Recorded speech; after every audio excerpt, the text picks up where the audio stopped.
Well, what we're taking a look at here is the VV-100. A friend of mine hauled this in from a New Jersey estate sale yesterday. It's rough. Not terminal, maybe, but it's pretty rough. And typical of your barn find Victrola. And you can see right off, it's dirty, it's mildewed. It's got stains on it that may or may not remove with cotton cleanser. Probably not. There is veneer separation, although it's not as bad as some I've seen. You can see, not there, but at the bottom edge, it's all separated.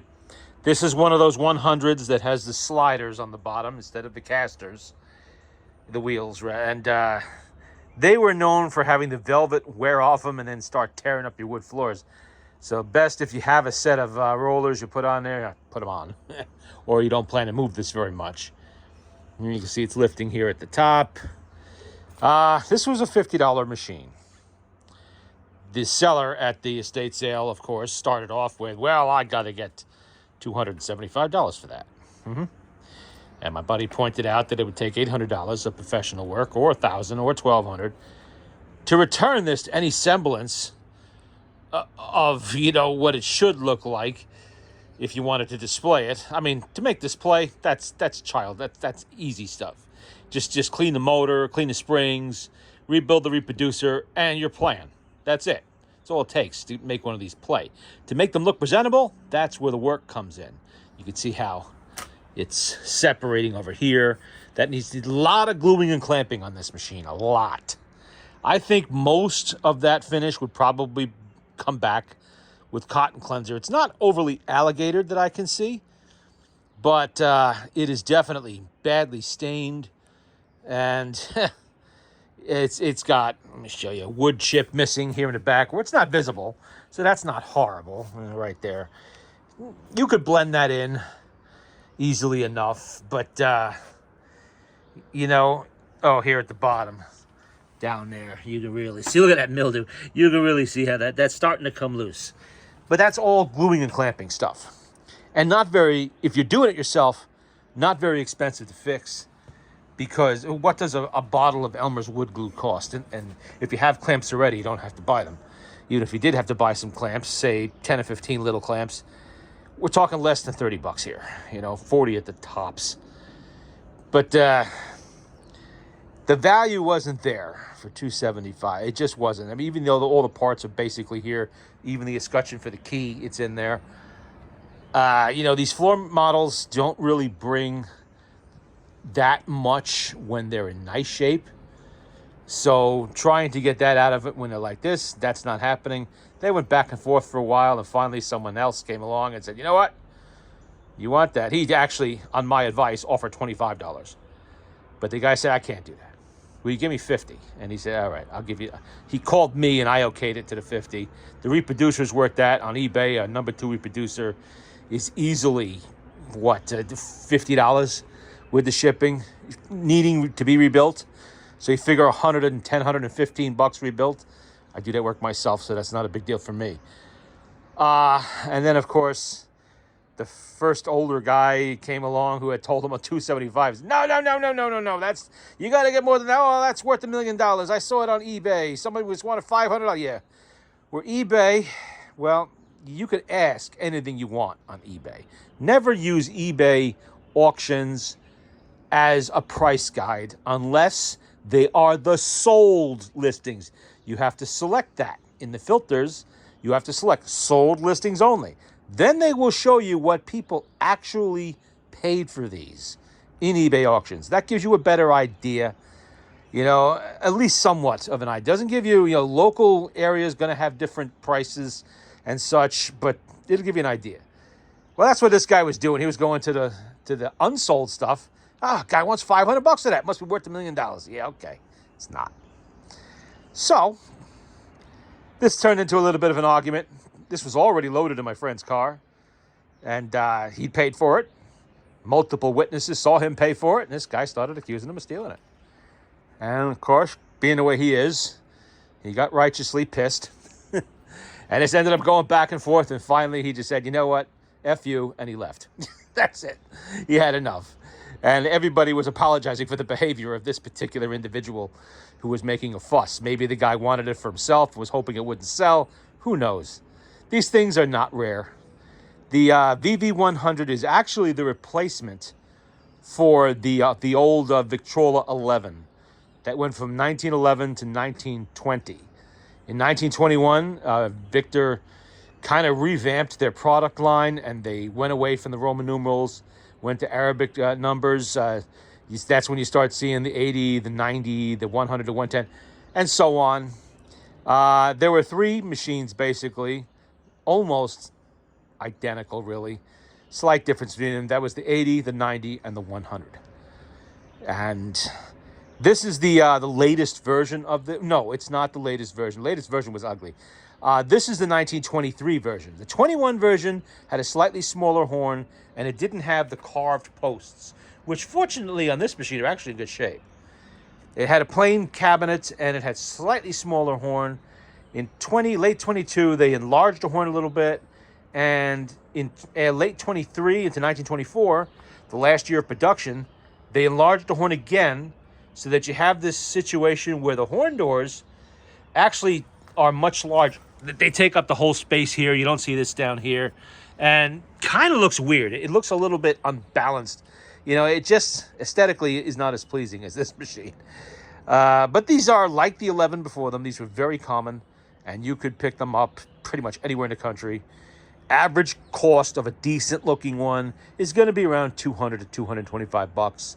Then you got to service it. If you don't do that work yourself, servicing is expensive. A 2-spring motor, which all of these use, you're going to end up paying about $250 for the average shop, maybe a little bit more, to have that redone. And that's without new springs. That's just them taking it apart, cleaning it, putting it back together, testing it, sending it back to you. And you have to take it out of the machine, or at least you have to take the motorboard out and send it out, because obviously you're not going to ship this to the places that rebuild these things, and that would be extremely expensive if you tried. So you'd have to take the motorboard out yourself, and then you have to get the reproducer rebuilt, and that's another $45-50 to have that done, plus shipping and insurance and unshipping and all of that stuff. So you would be into a decent-looking machine that finally plays nicely for you, about $500, maybe even $600 before you're done. And that's assuming it doesn't need deep cleaning, everything's good, all the wood is fine, there's no peeling veneer, no, stuff like this, wood coming apart. So it can get expensive in a hurry, which is why when they're like this, you don't pay much. And they don't bring much. This is not rare. Not like they only made 200 in 1 year old. No. They made these from 1921 to 1924. Some 205,000 of them, I think it was. Plenty of them around. And you could always find the Victor Victrola 80 and the 90, which are really, really similar to this. Not a lot of difference. Same exact motor. Same thing, everything. Number 2 reproducer. Just a little slightly smaller cabinet, I think it is. And maybe the carvings might be a little different, whatever. Smaller horn, a little bit smaller, but really close. So between all of those three machines, there's probably about 500,000 made, maybe more. You can find one. So if you happen to pour across something in this condition at a tag sale or flea market, don't be afraid of it. You can work on this and get it back to some semblance of playing order, but don't pay big money. Don't be throwing hundreds of dollars at the seller for this. And if they want that kind of money, walk away. No one's giving them that kind of money unless they're an idiot or just not in the know. It happens. They're sucker born every minute. And, if you can get it cheaply enough, take it home. And floor machines as a whole like this are harder to move for dealers. They take up quite a bit of real estate. They're big. You got to have the room for this. And, tabletops are easy. When you're not using it, you could stick it in a closet somewhere. Portables can go under the bed. I mean, those are easy. Everybody likes those for that reason. They're easy to store away. They don't weigh. This has to weigh about 120 pounds, 125 pounds, whatever it is. They're easy to move around. But this is your quintessential Victrola, just like the 11 was before it. This is what the average homeowner who wanted a Victrola bought in the 1920s and the teens. It was something that looked just like this. Not everybody could afford a big, giant 16 or 14, and there was the 10, which was a little cheaper than the 11 was back in the day. But they're all really similar machines, all really similar. This was, I believe, $150 in 1923. That equates to something like $2,300 in today's money. So they weren't cheap. This was a major investment.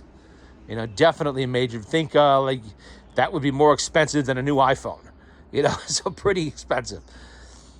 So, but yet they were very popular, and a lot of them around. It wasn't until 23 when they started to have a glut on production. Victor was overproducing, and they made too many of these machines, and the price dropped. They had the famous half-price sale in 1923, and they sold a lot of these on the cheap. Anyway, you can see the lid stay actually fell apart on me yesterday, and the piece is actually down in there. I don't want to, flop it back, because that's how you break them. For some reason, there's always 5 million old needles in these things. Look how full the needle can is. And I don't know what the keys are all about that came with the machine. Hope they didn't need them. Looks pretty good under here. Maybe go lean this back carefully. There we go. Okay, that's good. You can see the number 2 reproducer. I mean, it's in good shape. It needs rebuilding, new gaskets and all of that, but everything's actually good. Needle bar looks okay. The thumb screw's there. It actually turns, and all of that. It had, of course, being 23, it had the auto stop, Victor's version of it. Let me tip this back. Now, one thing they did eliminate from the 11, there's no longer the 2 pivot points on the motorboard or the motorboard stay. So what you do with these, you take 2 screws out. I already did it. 2 screws out, and this whole thing just lifts right off. There's nothing there really holding it other than that. It really doesn't make it easier, but let's see. You hear the needles dropping down in there. That's all right. They're not going anywhere. I have to hold it up like that. There's your typical 2-spring improved motor. It's got this, the 1-spring barrel. There are 2 springs in there that are 1 1/4 by 17 with hooked ends. Pretty easy to deal with. It's got the lock screws are still there, which tells me probably nobody in the modern era has been playing with this. The motor looks surprisingly clean. It has the old baked-on grease for sure on the gears or whatnot, but it's really not dusted up and slathered with crud as you often see. And down inside, there's a little bit of mildew down in there, but then some thousands of needles, but it's really not that bad. And it still has the knob, the little knob right there. And, of course, it doesn't want to go back because there's no lid stay. Well, that's okay. That's all right. We'll leave it there for now. It does have the needle can, which is good because they get like $25 a piece or more for those on eBay. It has the crank. This tiny little key, I noticed in there, this actually does fit the lock. It's not a Victrola key, but it does fit the lock. But like I said, never lock one of these, because if that lock ever breaks, and they do, you are not getting this lid off without doing serious damage to the machine. There's the escutcheon for it, that's there. This is only held in by a small nail, so they do fall out. And you can tell just by looking at the screw head, see that layer of rust on there? This machine was in a damp location for a long time. You can see what's happening here. That can all be glued and clamped, and in fact, it will be. I will glue and clamp that. It's something I do often. Not right away. I have numerous projects in the works right now, but eventually I will try to do something with this machine to bring it back a little bit. I'll play with it. Let's see. In this upstairs, I actually do have an 80. I have 2 80s. One's elsewhere, but I have an 80, a nice oak 80 upstairs, 1923, same here as this, and a 1921 Victrola 90, which unfortunately somebody slathered with poly at some point and refinished it. But it is a 90. And none of them cost me that much money. As a rule, for something like this, $100 is the most I'm ever going. And and people are usually happy to have them moved along for that kind of money. And that's one that's pretty nice. The oak machine upstairs was $100. And let me tell you what, it's a nice machine. Right now it's all covered up and packed away. All right, show it to you. But it is a very nice machine for $100. It didn't cost much. I did have to service it, of course, and rebuild a reproducer. But you know what? I do that in my sleep. So that's not like that's a big deal.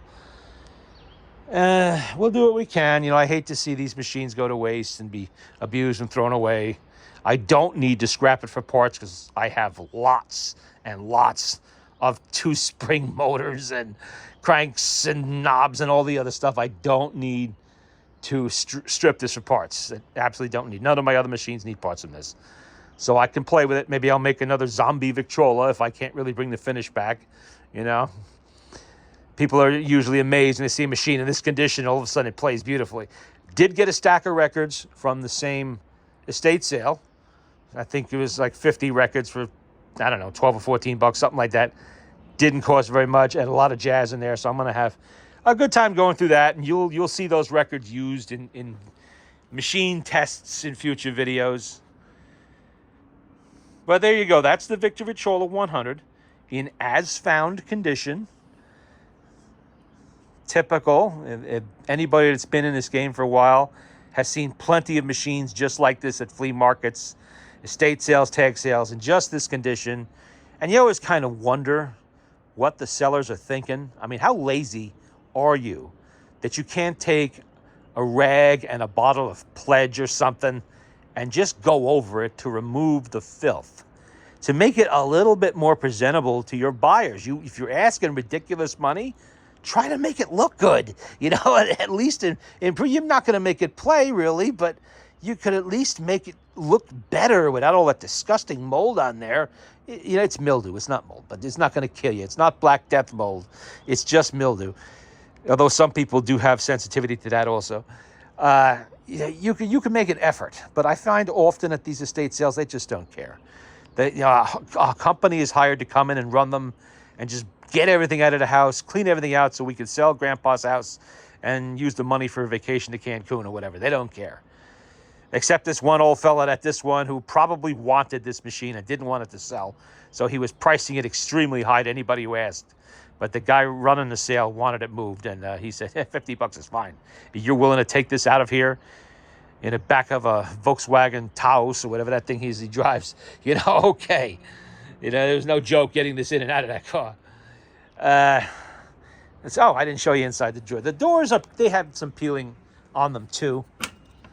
The doors here, you can see it is starting to go on the top there a little bit here. That's all fixable. The material's still there. It's still there. And of course, the bottom door is a little bit rougher. And you can see the record storage is a little moldy, but it's in pretty good shape. We have some veneer lifting at the very bottom where it's definitely not critical and very easy to fix. All you have to do to fix this loose veneer is force some cheap Elmer's wood glue. So all they use on these is hide glue most of the time. Cheap Elmer's wood glue, force it into the crack, and then clamp it down with like 8 or 9 clamps along there so it's even. Piece of wood across top, and then clamp the wood down. And wipe off the excess glue, and you're done. When it dries, it takes a day or two to dry, fine.